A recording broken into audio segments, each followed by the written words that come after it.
Marc Bekoff, such an amazing person in the world of academia where animals are concerned, but particularly dogs. You've been an incredible sort of icon for so many of us because you've cared about dogs and what they think and how they live and what matters to them for so long and guided the rest of us on the way. But one of the losses for your life and really for all of us who care about animals in 2025 was the very sudden, unexpected death of Jane Goodall. And you sat at the right hand of the goddess. You were very close to her.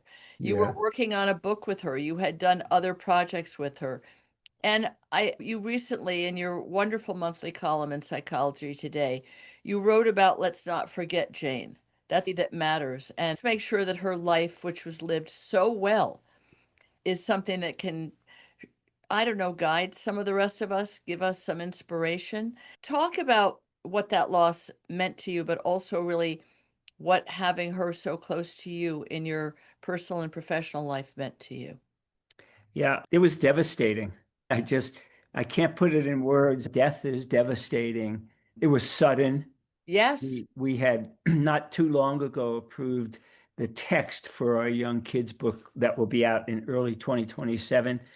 And the day before she passed away, I got some of the preliminary rough sketches and I texted them and emailed them and I had, I think, put in a phone call and it was just so sudden. I can't think of another word. It was a Tuesday afternoon that I sent them. And then I was out on a bike ride on Wednesday morning when I checked my phone and there were phone calls and work really closely with a guy named Koen Margot. He's in Belgium and we co-chair the ethics committee for the Jane Goodall Institute, also a good friend of oh, Jane's. Yeah, I interesting. was the chair. I was the ethics committee for years, but I work with Koen and he just said, call me right away, about Jane. Two and two is four. I had no Yes. idea. Yeah, it was just devastating, but I know how she would feel about the whole thing in terms of moving on and keeping her, yeah, just honoring what she's done and Yes. keep and maintaining her legacy. No, she was a small woman, but big shoes to fill. Yes, and wherever she went, she radiated a kind of saintliness. I don't know what other word to use about it. I was thinking when we all got news of her death just in the regular press, not from people so close to her that they knew directly. My first thought was of you because only a short time before you had been working on this book with her. I had thought, what a privilege. If anybody deserves that privilege, it's Mark, because Oh, you well, are thank you. such a good-hearted person, very Thank smart, you. very knowledgeable, a depth of wisdom about animals, but just a good person. And I think that that is what we all thought about Jane. Almost saintly, just always pure to her mission, which was Hmm. originally chimpanzees, but to understand animals and respect them and do better by them and the world they live in, meaning the planet Earth, which Hmm. we're decimating, and how that affects animals. The Jane Goodall Institute, what is its actual day-to-day mission, even when she was alive, not just when she's passed? It's got a lot of missions. I think of it basically as a conservation organization. When Jane founded it in years ago, I think late 70s, it was really a conservation, not necessarily directly an animal protection organization, but Yes. they're closely woven in. And then so the Institute was rolling along. And then in 1986, she went to a meeting in Chicago on basically the loss of chimpanzees and great apes in their natural habitats. Yeah. And that's when she really made the decision that she needed to travel the world to talk about what was going on and pretty much leave the field. Every year she would go back to Gombe, and she had been there not too long ago. Really? Yeah. Oh, yeah, yeah. She was at home in Gombe and at home in the field, Yeah. in the forest. Unfortunately, the original habitat at Gombe, which was very heavily forested, is pretty bare now because of logging. Really? So Yeah. all that habitat for the chimpanzees with whom she basically lived. Let's also make it clear how old she was to still be in the field, traveling the world, talking. 96 was she? No, so she turned 90 in 90. 2024. And so her last trip was, I think, last July. So she would have been 91 plus. I mean, Yeah. anyone that knows just the how much it takes out of you to get to an airport, to get on an airplane, to get off the airplane, to get to the place you're going, but then to speak with eloquence and urgency and a lot of specificity to very large groups of people, Hmm. all of whom were really already quite knowledgeable and passionate themselves. So you had to up your game. And she kept doing that. Yeah. COVID really put the clamps on her travel. Yes. But I do know because I would Zoom or talk with her. She was doing countless Zoom interviews and meetings like what Yes. you and I are doing now. But as it eased up, she was pretty much back to her normal pre-COVID traveling, which would have been around 300 days a year, all over the place. And I would try to find her and I'd email her. And oh, she was in Europe, then she was in the UAE, then she was in Gambia, and then she was in somewhere else and somewhere else. Yes. So she would always say, she'd answer the email and say, love from wherever she was. It was like a travel map. Yeah. And she was on tour when she passed away. She had been in New York and I think DC and Texas and was in Mexico. And she was leaving Mexico to go to LA to give a talk. Yeah. And A that's, lot of talks. That's a lot of people to shake their hand and look them in the eye and acknowledge their interest in whatever she was doing or hear their, I don't know, not complaints about the plight of animals, but yes, the complaints. And Jane, what can you do to help us with fill in the blank? The crocodiles, not just the chimpanzees.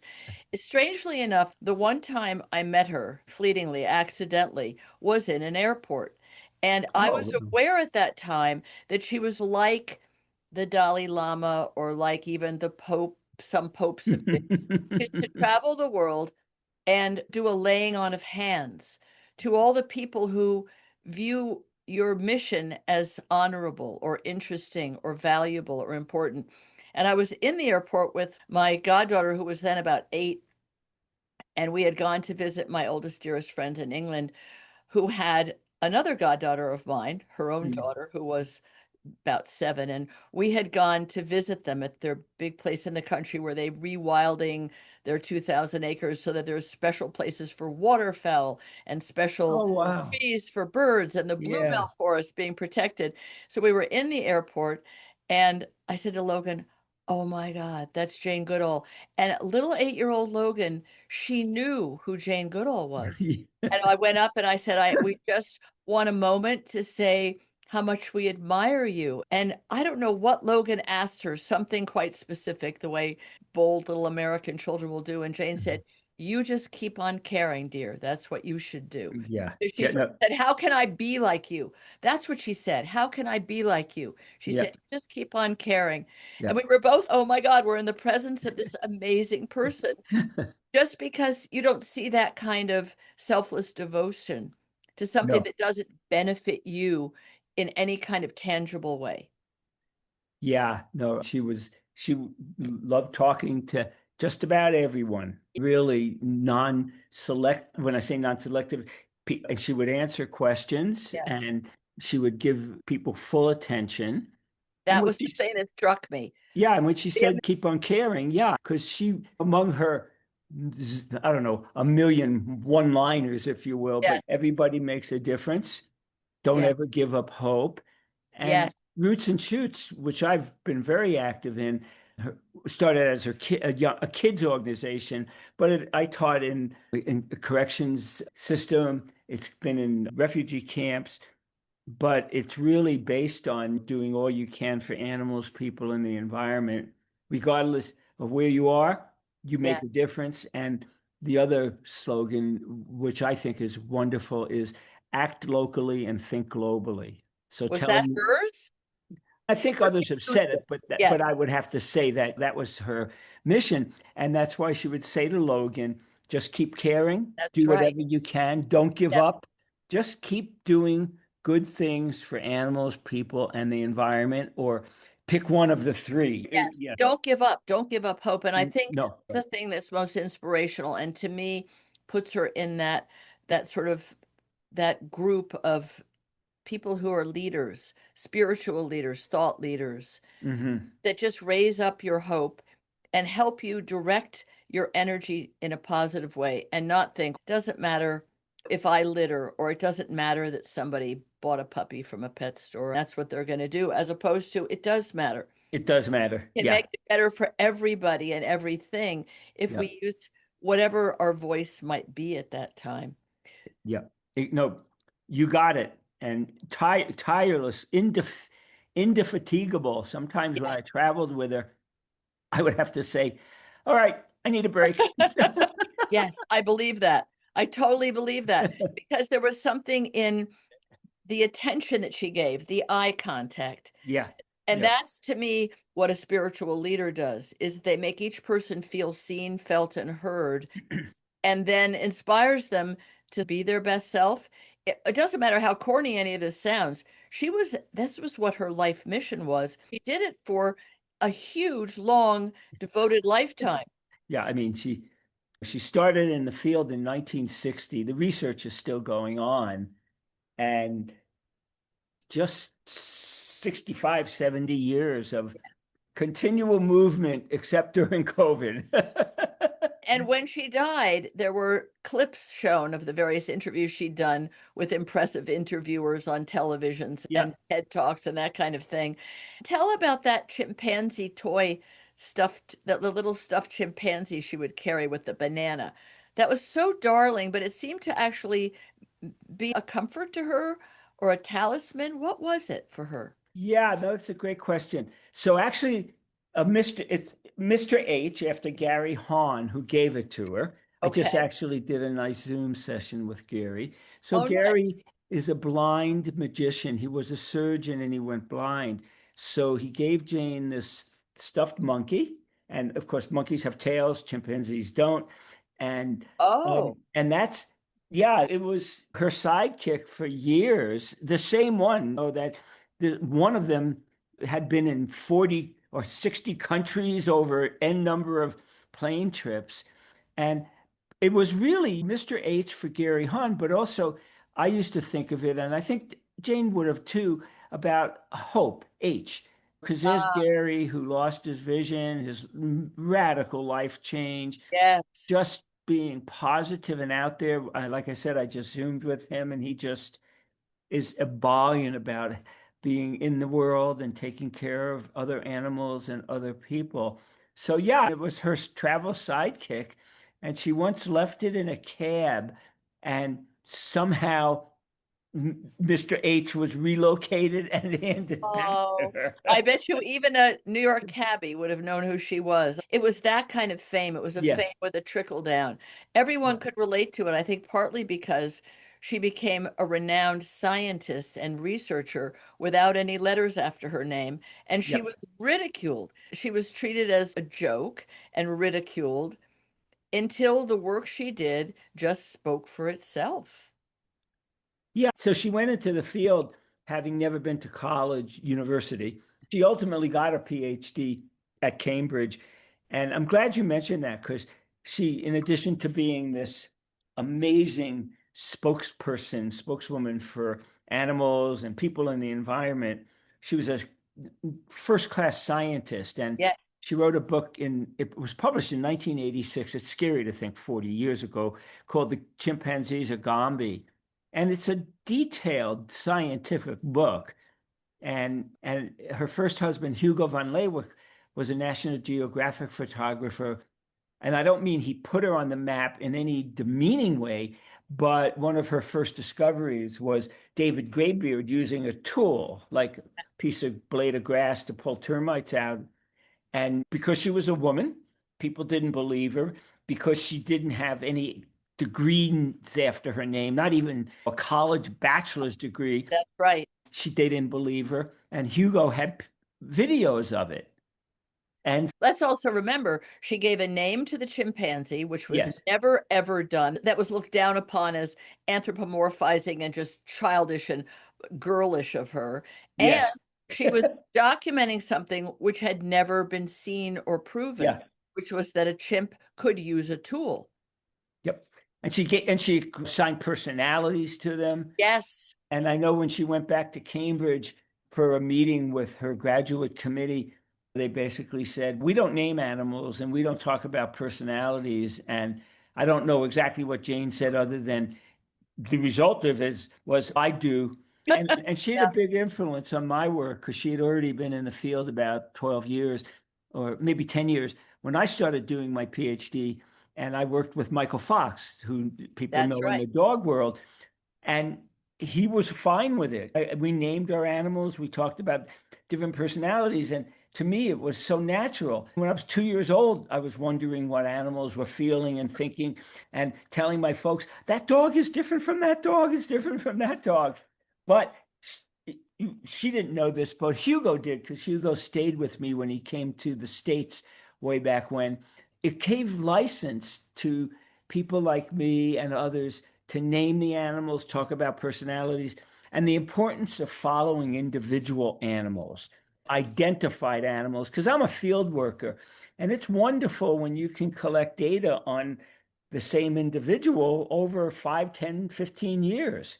You're just And not learning something about the wolf. In your case, a lot of your research was on wolves, right? coyotes, mostly Coyote, coyotes. right, Yeah, coyotes, which are an other than you, quite mysterious and almost reviled and not understood well. To those right. of us who lived in California and the coyotes, or we call them coyotes, were always out to eat our small dogs, our puppies, You're cats. right. We didn't think of them very kindly, but they're a fascinating animal. But rather than just calling it the coyote with a capital C, individuals, and you knew them to be different from each other and have relationships with each other. I think what she did was open a whole door into the idea that animals, and now we know things less evolved, if you will, than a dog or a chimpanzees, even insects of various kinds. They Hmm. have relationships, they have communication, Yeah. have ways of being and of working cooperatively. All these ideas were not were unheard of because animals were viewed as much less than humans, not having any of our characteristics. Right. Jane told us. Sorry. Until Jane told us. She's the one who told us. Right. And the whole field of insect sentience is one of the Yes. fastest growing Mhm. fields in cognitive ethology. People are writing around about personalities and spiders. And it just it really took someone like Jane to go into the field and watch wild animals as Right. well, because up until she went in, there have been a few studies of wild great apes. George Schaller, who's a renowned ecologist, wrote a book in the late 50s, 1956, called The Mountain Gorilla. People don't know that book, but he was a No. field worker.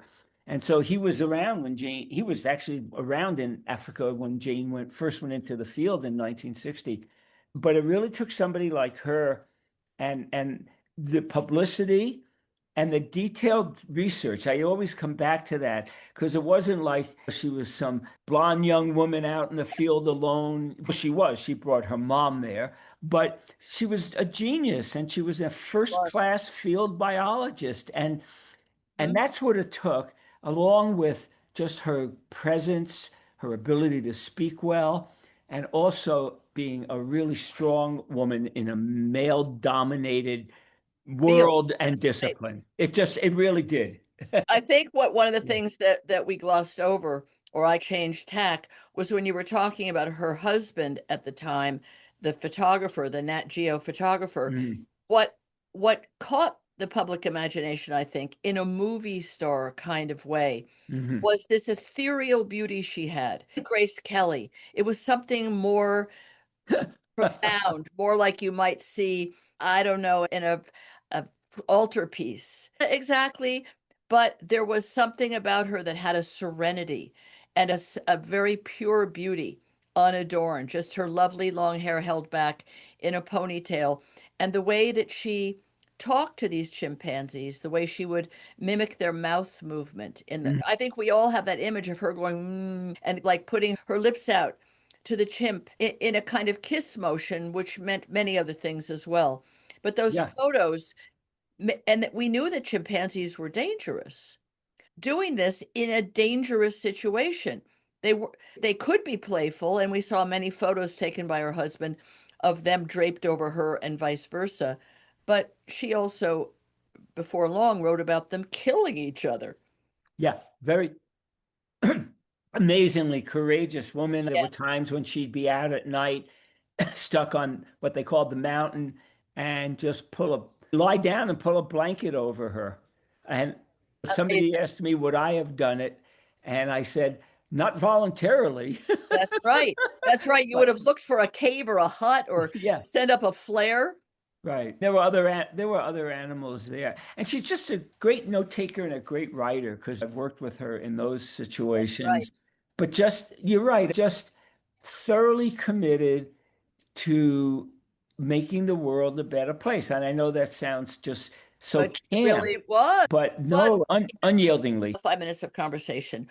What can we each do to show up, to keep on caring, and do it via the Jane Goodall Institute so that we're not just like vaguely trying to save a bunny rabbit in the woods, but what can we do that that continues her legacy?